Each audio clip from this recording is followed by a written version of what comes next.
नमस्कार, अभिनंदन। मैं अमिता आशीष आप सभी मित्रों का हार्दिक स्वागत करती हूँ।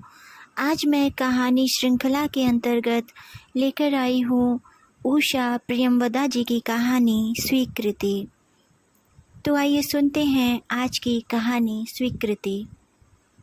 3 घंटे की यात्रा के बाद वे उस जगह पहुँच गए जहाँ से उन्हें वाशिंगटन द्वीप के लिए स्टीमर लेना था। वे यानी सत्य और जपा लाल साड़ी पहने थी, वही साड़ी जो कुछ महीनों पहले वाल ने उसे भेंट की थी, और जपा ने यह जानते हुए भी स्वीकार कर ली थी कि जपा के गहरे सांवले रंग पर सत्य को चटक कपड़े बिल्कुल भी अच्छे नहीं लगते। सत्य ड्राइव कर रहा था, किसी भी प्रकार की प्रतीक्षा उससे सहन नहीं होती। उसकी भौहें कुछ कुंचित थीं और चेहरे पर तनाव। शायद वह चाह रहा होगा कि स्टीमर जल्दी से जल्दी आए, जिससे वह यात्रा का अंतिम चरण भी समाप्त कर वाशिंगटन द्वीप पहुंच सके। जपा उस पर एक दृष्टि डालकर बाहर की ओर देखने लगी। यहाँ पहुंचकर भूमि समाप्त हो जाती है, विस्तृत जलराशि, जहाँ आकर ग्रीनवे मिशिगन सागर में खो जाती है। सागर के किनारे सघन वृक्ष, जिनके पत्ते पतझड़ के आगमन की सूचना देते हुए हल्के पीले पड़ गए हैं। कुछ पीछे वृक्षों के पार छोटे छोटे पर्वतों की एक श्रृंखला। दाईं ओर एक सार्वजनिक टेलीफोन, तट से सटा हुआ एक कैफ़े, जिसकी दीवारों का सफ़ेद रंग पानी में घुल घुल कर मैला सा हो आया है। छींट की ढीली ढाली फ्रॉक पर एप्रन पहने एक प्रौढ़ा, जो कि कैफ़े की दीवार से सटकर खड़ी है और चुंधियाई आँखों से उस ओर देख रही है, जिधर दूर, बहुत दूर आते हुए स्टीमर की रेखाकृति दिख रही है। यह आखिरी स्टीमर है। जो यात्री इसे लेंगे, फिर वे अगली सुबह तक वापस न लौट पावेंगे। पूरी रात वे उसी द्वीप पर बिताएंगे। वाशिंगटन द्वीप पर या मछली के शिकार के शौकीन लोग जाते हैं, या एकांत प्रिय कलाकार, या फिर प्रेमी, और हम दोनों तो किसी भी श्रेणी में नहीं आते, जपा ने सोचा। वाशिंगटन द्वीप पर समय बिताने की बात पर जपा ने अधिक समय पर अधिक ध्यान न दिया था, पर अब जब स्टीमर आकर जेटी से लग गया और यात्री चढ़ने लगे, तब जपा को पल भर के लिए उत्साह छू गया। वह अन्य बच्चों के साथ उसकी ऊपरी डेक पर चढ़ गई और उस ओर देखने लगी जिधर वाशिंगटन द्वीप होगा। यात्रियों और उनकी 3 मोटरों को चढ़ाने के बाद स्टीमर मुड़ा और चल पड़ा। जपा देर तक तट को देखती रही। उसने देखा कि स्टीमर के चल पड़ने पर प्रौढ़ा दरवाज़ा खोलकर कैफ़े के अंदर चली गई है और अब जेटी सुनसान है।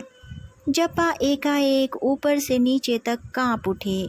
सत्य के साथ कुछ समय नितांत एकांत में बिताने का विचार उसे बड़ा अजीब लगा, जैसे एडवेंचर की सारी भावना उसमें से लुप्त हो गई हैं। कहाँ है वह रोमांचपूर्ण आह्लाद जो ठीक 5 वर्ष पूर्व सत्य से विवाह और तुरंत विदेश यात्रा करने के विचार से उस पर छा गया था। ये 5 वर्ष सुगम नहीं थे। जपा ने स्वीकृति में सिर हिलाया और स्वयं झेंप गई। उसने तुरंत इधर उधर देखा कि कहीं कोई देख तो नहीं रहा है कि लाल साड़ी पहने यह स्त्री अपने आप से बातें कर रही है। सत्य निचली डेक पर खड़ा सिगरेट पीता रहा। ऊपर से जपा को केवल उसके स्वेटर की बाहें और हाथ दिख रहे थे। अंदर से उसे थोड़ी सी स्वस्ति ही अनुभव हुई कि सत्य उसके पास नहीं आया। स्टीमर लहरों को काटता धीरे धीरे आगे बढ़ रहा था। अब चारों ओर मिशिगन सागर था, विस्तृत, अतल। स्टीमर के गिने चुने यात्रियों में कुछ ठिठुरे से रेलिंग के पास खड़े थे, कुछ अंदर लाउंज में बैठ गए थे। जपा को लग रहा था कि उसे भी अंदर चला जाना चाहिए। ठंडी हवा उससे नहीं सही जा रही थी, फिर भी वह रेलिंग पर हाथ ढीले छोड़े खड़ी रही।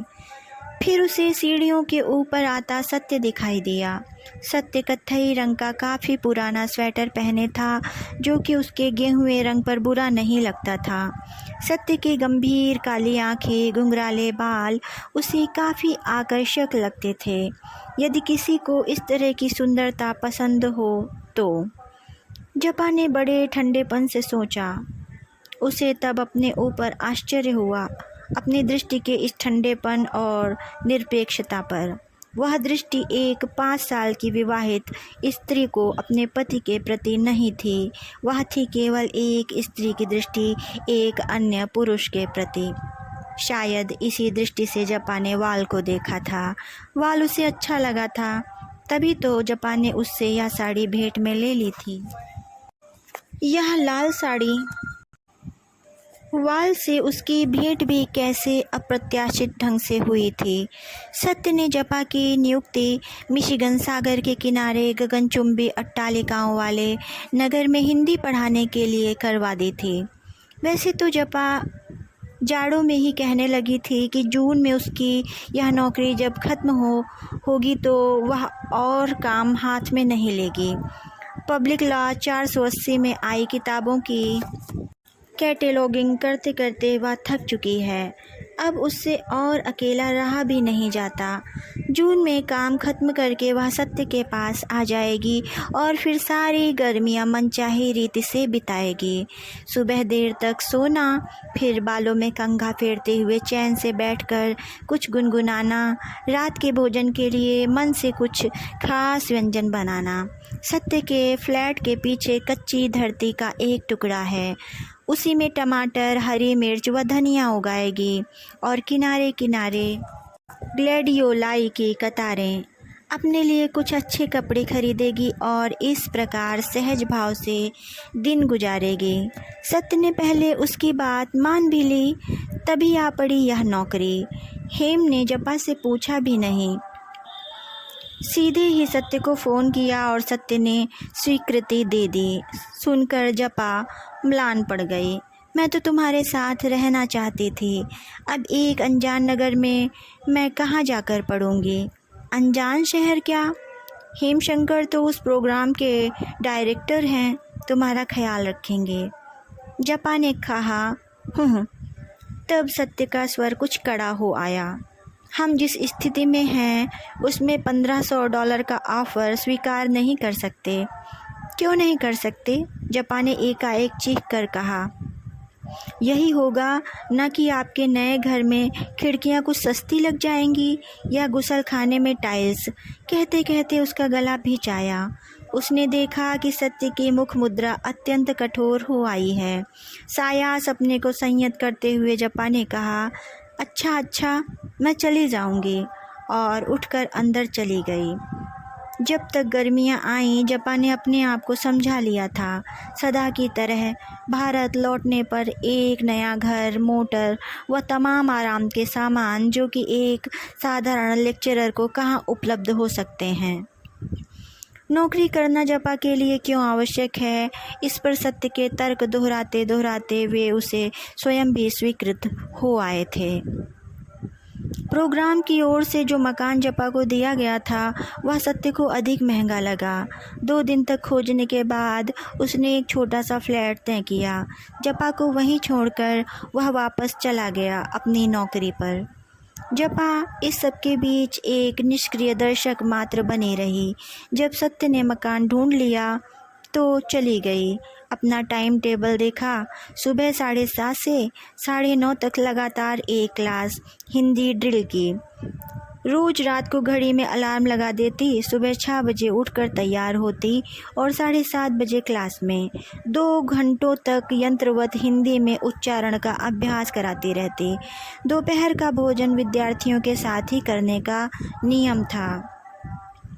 एक दिन कुछ उनिंदी कुछ खिन्न जपा ने दाहिनी हथेली पर ट्रे टिकाए हुए एक मेज के पास जाकर हिंदी में पूछा, क्या मैं यहाँ बैठ सकती हूँ? बैठिए, दाईं ओर से तुरंत उत्तर आया। शायद चेहरे पर आश्चर्य पढ़कर उधर से कहा गया, मेरा नाम वाल है, मैं अभी 2 वर्ष बनारस में रहकर लौटा हूँ। तभी तो, जपा ने कहा और मेज पर ट्रे रख दी। तब दाईं ओर चेहरा घुमाकर जपा ने भरपूर दृष्टि से वाल को देखा। धूप में सिक सिक कर एकदम तांबई हो आया रंग, जिनमें कनपटी तक उगे हुए बाल और भी हल्के रंग के लगते थे। कांटों की तरह नुकीली बरौनियाँ एकदम लड़कियों जैसी, होठों पर शिष्ट मुस्कान। मैं भारत जाने वाले इन विद्यार्थियों का परामर्शदाता हूँ, वाल ने कहा। आपका परिचय? जपा कुमार, जपा ने उत्तर दिया। पढ़ाने का यह मेरा पहला ही अवसर है। सचमुच आपके विद्यार्थियों से आपकी मैंने बहुत प्रशंसा सुनी है। जपा ने इस पर कुछ नहीं कहा, मुस्कुराकर बात को यहीं थम जाने दिया। कुछ दिनों बाद जपा को पता चला कि वाल वाशिंगटन से हर 15वें दिन आता है और 2-3 दिन विद्यार्थियों के साथ बिताता है। यह भी जपा के ध्यान में आया कि जब वाल यहाँ होता है तो नियमित रूप से भोजन वह जपा के ग्रुप के विद्यार्थियों के साथ करता है। दूसरे शब्दों में, उसी मेज पर जहाँ जपा बैठती है। वाल हंसते हंसते हिंदी वार्तालाप में भाग लेता है, पर उसकी दृष्टि जैसे उष्ण हथेलियों की तरह जपा की त्वचा को सहलाया करती है। जपा ऐसा आचरण करती है जैसे कि वह वाल के सिग्नल समझती नहीं। जब वाल चला जाता है तो जपा कुछ चैन सा अनुभव करती है। संध्या को अपने कमरे में कुर्सी पर पैर ऊपर कर चुपचाप बैठी हुई खिड़की से बाहर देखती है और इधर उधर की बातें सोचती है। उन्हीं क्षणों में कभी उसने अपने आप स्वीकार कर लिया है कि वाल उसे थोड़ा सा अच्छा लगता है। इसके साथ मन में अच्छे लगने के भाव पर कुछ खेद है और सत्य पर आक्रोश इसीलिए और बढ़ गया है। जपा वैसे नितांत अकेली न थी। उसे पता था कि उसके ग्रुप के सभी विद्यार्थी उसे बेहद मानते हैं और वह पति से दूर है, यह भी उन्हें मालूम है। अपनी हर गतिविधि में वे जपा को भी घसीट लेते। शनिवार के दिन सैर को निकल जाते, खाली समय में घास के लॉन पर बैठकर धूप सेंकते और जपा से गपशप करते। लड़कियां अक्सर बाजार चली जातीं। एक बार उसको साड़ियाँ खरीदने की धुन सवार हुई और जपा को सलाह देने के साथ जाना पड़ा। चहल पहल से भरे बाजार से अलग एक पतली सी गली में साड़ियों की दुकान थी, सोई उदासी सी। अलमारी में सिल्क की साड़ियाँ रखी थीं, रॉ सिल्क के थान, रेशमी स्कार्फ। वाल रास्ता बताता हुआ साथ गया था। लाल रंग की एक सूती साड़ी उठाते हुए उसने जपा से पूछा, आपको यह पसंद है? मैं लाल रंग नहीं पहनती। क्यों? मेरे पति को पसंद नहीं है, जपा ने कहा। वह उनके चित्त में तनाव सा उत्पन्न करता है। शादी पर तो पहनी होगी। नहीं, पीली रंग की थी। सुंदर लगी होंगी आप, वाल ने सहज भाव से कहा। जपा ने चौंकी आंखें उठाकर उसे देखा, फिर उसे अपने आप पर हंसी आ गई।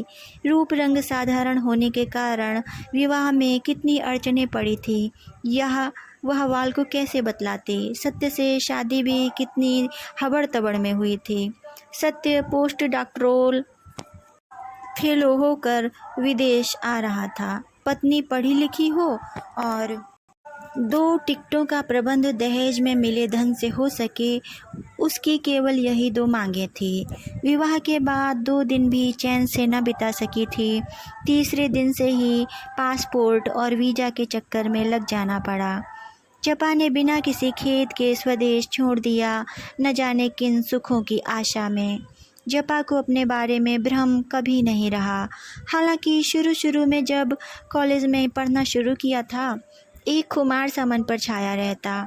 उसे लंबे बालों की ढीली ढाली चोटी कर सहेलियों के साथ इंडिया गेट पर घूमना अच्छा लगता था। बिना बात जोर जोर से हंसी आती और पूरा पूरा रविवार चारपाई पर लेट उपन्यास पढ़ते हुए बिता देना अत्यंत संतोषप्रद और सुखद लगता। दर्जनों चूड़ियों से भरी अपनी कलाइयाँ उसे सुंदर लगती थीं, फिर भी वह जानती थी कि वह अत्यंत साधारण है और इसी कारण पढ़ाई समाप्त कर उसने एक छोटे से शहर में नौकरी कर ली और शायद अब भी वह कहीं होती यदि सत्य से उसका विवाह न हो गया होता। तब साड़ी की दुकान पर खड़े हुए लाल रंग के चिकने कपड़े पर हाथ फेरते हुए जपा को एक बार बड़े सशक्त रूप से यह लगा कि सत्य ने जपा के रंग रूप, उसकी भावनाओं या इच्छाओं पर कभी ध्यान नहीं दिया। जपा सदा उसके लिए एक निमित्त रही है, अपनी आकांक्षाओं की मूक श्रोता, अपनी उन्नति की सहायक। साथ रहने पर भी शायद सत्य ने यह नहीं जाना कि प्रायः रात को जागकर वह छत के अंधेरेपन को ताकती रहती है, जबकि वह स्वयं गाढ़ी नींद में सोया रहता है। लड़कियों ने साड़ियाँ पसंद करके खरीद लीं। जपा ने देखा कि $15 देकर वाल ने वह लाल साड़ी बंधवा ली है और लौटते समय न जाने किस संयोग से ऐसा हुआ कि जपा ने पाया कि वह वाल के साथ अकेली है। लड़कियां बाजार में कुछ और खरीदारी के लिए पीछे रह गईं। कार चलने पर झील की ओर से ठंडी हवा आने लगी तो दिन भर की क्लांत जपा की आंखें मुंद गईं और दाएं गाल पर पानी की गंध भरी हवा के स्पर्श में डूबी डूबी वह बैठी रही। सड़क पर 15 मील से तेज जाने का निषेध था, इसीलिए धीमी गति से जाती मोटर में लहरों की निरंतर पछाड़ का रौ आता रहा। मोटर मंद होती हुई सड़क के किनारे रुक गई। दाईं ओर झील थी जिसमें अनेक प्रकार की नौकाओं के पालों की भीड़ थी। सड़क पर नीली नीली रोशनी बिखरी थी। जपा ने वाल को देखा। उसके दोनों हाथ स्टीयरिंग व्हील पर टिके थे और वह ध्यान मग्न सा बैठा था, अपने में तल्लीन। वाल को ऐसे बैठा देख जपा के मन में नन्हा सा कौतूहल जन्मा। वाल नाम का वह व्यक्ति सचमुच कैसा है? उतरेंगी? वाल ने पूछा। कोई विशेष इच्छा नहीं है, जपा ने कहा। कुछ देर दोनों चुप रहे। सड़क पर मोटरें आ जा रही थीं। दूर लाइट हाउस की बत्ती चमक रही थी और घोड़े की नाल के आकार की खाड़ी में शहर की बिजलियों का प्रतिबिंब कांप रहा था। किसी सागर की तरह विस्तृत और अथाह सी यह जलराशि, लहरों में वैसी ही पागल उत्तेजना, प्रतिक्षण आकर तट पर सिर पटकते रहना। जपा ने एक लंबी सांस ली। आपको तो यहाँ काफ़ी समय हो गया होगा? प्रश्न आया। जी हाँ। आप भारत में कब तक रहे? 2 साल। क्या आपके पास कोई छात्रवृत्ति थी? मेरी पत्नी के पास फुलब्राइट थी। अमेरिकन साहित्य पढ़ाने के लिए मैं अपने खर्च से गया था। आपकी पत्नी वाशिंगटन में होगी। मेरा उनसे संबंध विच्छेद हो गया है। मुझे दुख है, जपा ने औपचारिक रूप से कह दिया है।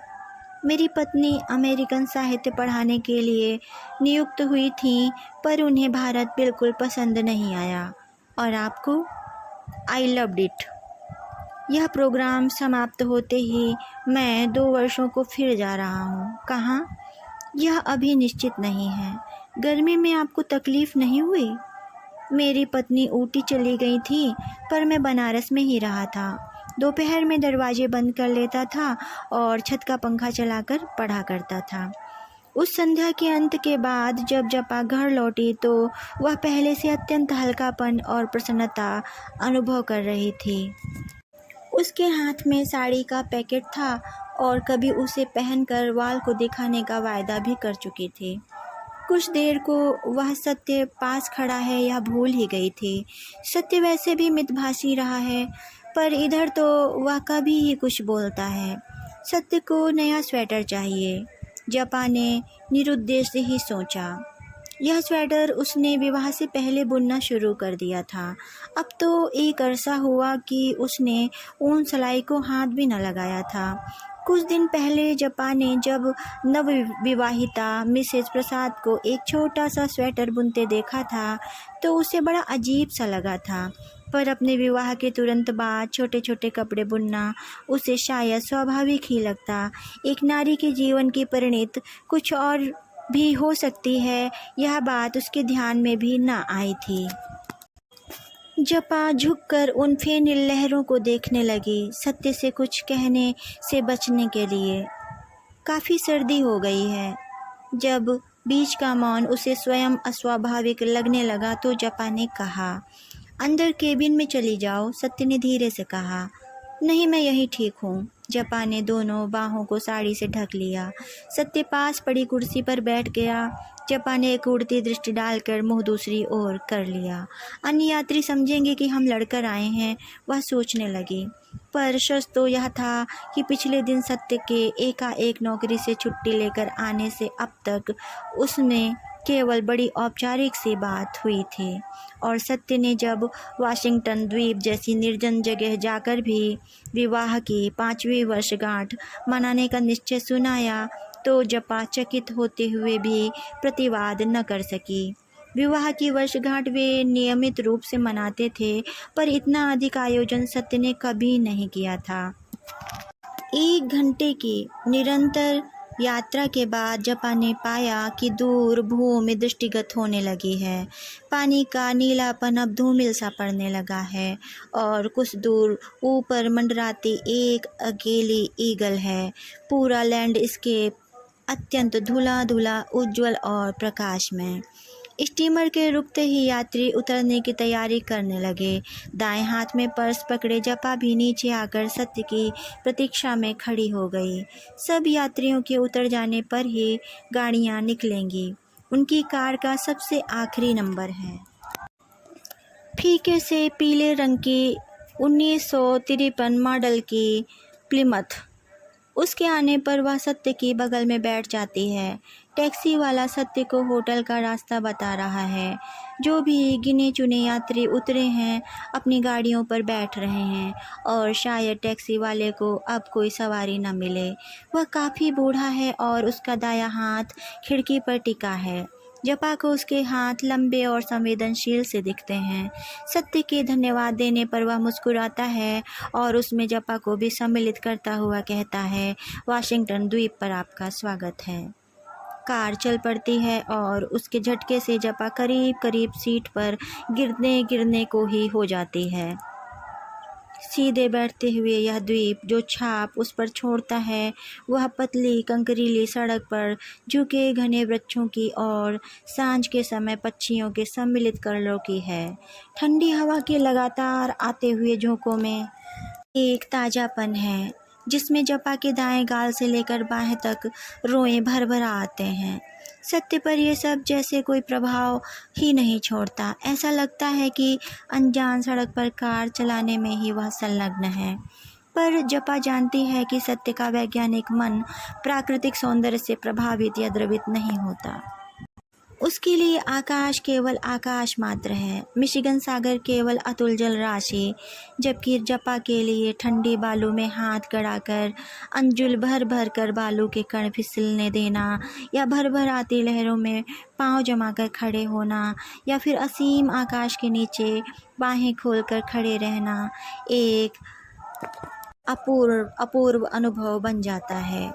जपा को लगा कि उसके बाल पीठ पर ढलक आए हैं और अनावरण कंधे पर हल्के से एक हाथ आ पड़ा है।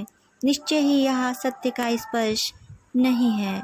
नहीं, जपा अब कुछ और नहीं सोचेगी। यत्नपूर्वक दफनाए गए उन भावों को फिर से प्राणवान करने में केवल दुख है और कुछ नहीं। फिर भी उसके मन पर खेद की एक रेखा पड़ ही जाती है कि सत्य उसे यह वर्षगांठ मनाने मिशिगन सागर के निकट न लाया होता, क्योंकि मिशिगन सागर से पूरी गर्मियों की स्मृतियां जुड़ी हुई हैं। इन लहरों का स्वर ही जैसे सत्य के प्रति संचित सारे आक्रोश को फिर जीवित कर देता है। बाईं ओर मुड़कर कार रुक जाती है। सामने हॉलीडे इन का साइन बोर्ड लगा है। सत्य कार का इंजन बंद करके जपा की ओर मुड़कर कहता है, यह बहुत एकांत जगह है। आपको इसका पता कैसे लगा? प्रोफेसर साइमन ने सुझाया था। उन्होंने कहा था कि यहाँ आकर या तो संबंध दृढ़ हो जाते हैं या फिर टूट ही जाते हैं। बिल्कुल। जपा से एक पल तो कुछ कहते न बना।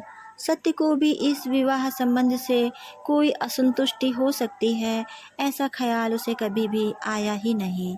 सांझ के धूमिल आकाश की पृष्ठभूमि में सत्य की सिलवट जैसे उसकी आंखों में उछल आई। सत्य भी किसी गौरांगना को उतना ही आकर्षक लग सकता है जितनी कि वह वाल को लगी थी। सत्य की कामना न करते हुए भी यह विचार जपा को अच्छा न लगा। सत्य जैसे अभी भी जपा के उत्तर की प्रतीक्षा में खड़ा था। यह तो समय ही बता सकता है, जपा ने कहा।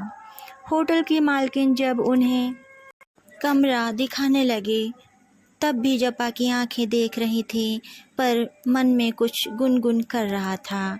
यदि सत्य विवाह बंधन स्वेच्छा से तोड़ना चाहता है तो फिर वह क्या करेगी? तुम्हें कमरा पसंद है? सत्य उससे पूछ रहा था। जपा ने कहा। हम यह प्रायः नवविवाहितों के लिए रखते हैं।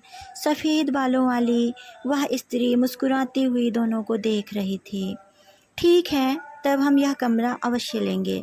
सत्य उसकी बात के उत्तर में मुस्कुराने लगा। सत्य को यह व्यवहारिक बातें कैसे कौशल से करनी आती हैं।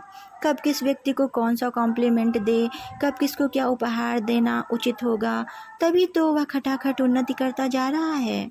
और जबकि अन्य लोग तलाश में मारे मारे घूमते हैं, जपा के लिए कभी नौकरियों की कमी नहीं पड़ी।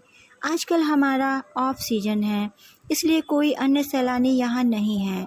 आपको किसी प्रकार का शोरगुल बाधा नहीं पहुँचाएगा, कहकर मालकिन ने कमरे की चाबी श्रृंगार मेज पर रख दी और चली गई। उसके जाने के बाद पूरी इमारत में एक निस्तब्धता छा गई।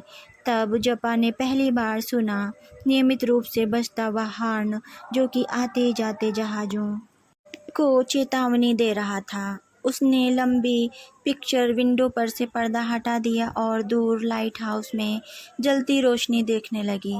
सत्य ने कहा, तुम्हें हाथ मुंह धोना हो तो धो लो, फिर हम खाना खाने चलें। सुनो, तुम मुझे यहाँ क्यों लाए हो? जपा ने एकाएक पूछा। तुम भूल गई क्या? कल हमारी विवाह की 5वीं वर्षगांठ जो है, सत्य ने बड़ी सहजता से कहा। पर इससे पहले तो तुमने कभी ऐसा आयोजन नहीं किया। 5वीं वर्षगांठ हम दोनों के लिए ही बहुत महत्वपूर्ण है। किस लिए? जपा ने कुछ जिद भरे स्वर से पूछा। तुम अब उद्विग्न हो रही हो, जाओ हाथ मुंह धो लो। जपा ने गुसलखाने में जाकर दरवाज़ा भर से बंद कर लिया। न जाने कब सत्य यह स्कूल मास्टराना व्यवहार करना छोड़ेगा। कोई बच्ची तो नहीं है जपा, पूर्ण युवती है। पूरे डाइनिंग रूम में वे दोनों अकेले हैं। मालकिन ने विशेष तौर से उन दोनों के लिए खाना बनवाया है। भोजन के पहले सत्य ने अपने लिए एक बियर मंगवाई और जपा से पूछा, तुम संतरे का रस लोगी या टमाटर का? एक वोदका मार्टिनी। जपा ने मेज के पास खड़े वेटर को सीधा देखते हुए कहा। क्या? सत्य का आश्चर्य जो प्रत्यक्ष हो आया था, उससे हल्का सा आनंद उठाते हुए जपा ने ऑर्डर दोहरा दिया। पर जब दोनों का ऑर्डर आया तब सत्य ने बिना कुछ कहे झागदार बियर का ग्लास मुंह से लगा लिया। जपा ने पहला घूंट लिया, एक लंबा बड़ा सा घूंट। फिर उसकी उष्णता को अपने अंदर महसूस करते हुए उसने अपने शरीर को ढीला छोड़ पीठ को कुर्सी से टिका दिया। भोजन के दौरान भी कोई कुछ न बोला। अपना भोजन समाप्त कर जपा तेजी से अपने कमरे में आई और पलंग पर लेट गई। सत्य ने पीछे से आकर दरवाज़ा बंद किया और कहा, तुम कॉफ़ी के लिए नहीं रुकी? मुझे नींद नहीं आती। यहाँ क्या तुम सिर्फ सोने के लिए आई हो? जपा ने इसका उत्तर नहीं दिया। आओ थोड़ा घूमने चलें, सत्य ने कहा। जपा को उठना पड़ा। वह जानती थी कि सत्य का यह सुझाव नहीं बल्कि आदेश है। थोड़ी दूर चुपचाप टहलने के बाद सत्य ने पूछा, ठंड लग रही है? नहीं। आओ यहाँ बैठें, सत्य ने काठ की एक बेंच की ओर इशारा करते हुए कहा। जब भी जपा कुछ ऐसा आचरण करती है जिससे कि सत्य की इच्छाओं की जानबूझकर अवमानना झलकती है, तो सत्य का व्यवहार उसके प्रति अत्यंत मधुर हो आता है, जैसे वह रूठे बच्चे को मना रहा हो, खिलौने देकर उसका क्रोध शांत कर रहा हो। तभी जपा की समझ में आ गया कि सत्य उसे वाशिंगटन द्वीप क्यों लाया है। वाल के साथ की मैत्री की भनक उसके कानों में अवश्य पड़ी होगी, पर गर्मियां समाप्त हो चुकी हैं। वाल भारत चला गया है। सत्य ने खूब अच्छी तरह सोच विचार कर यही निश्चय किया होगा कि खूब लाड़ प्यार से जपा को मना लेना चाहिए कि सत्य को उसकी आवश्यकता है।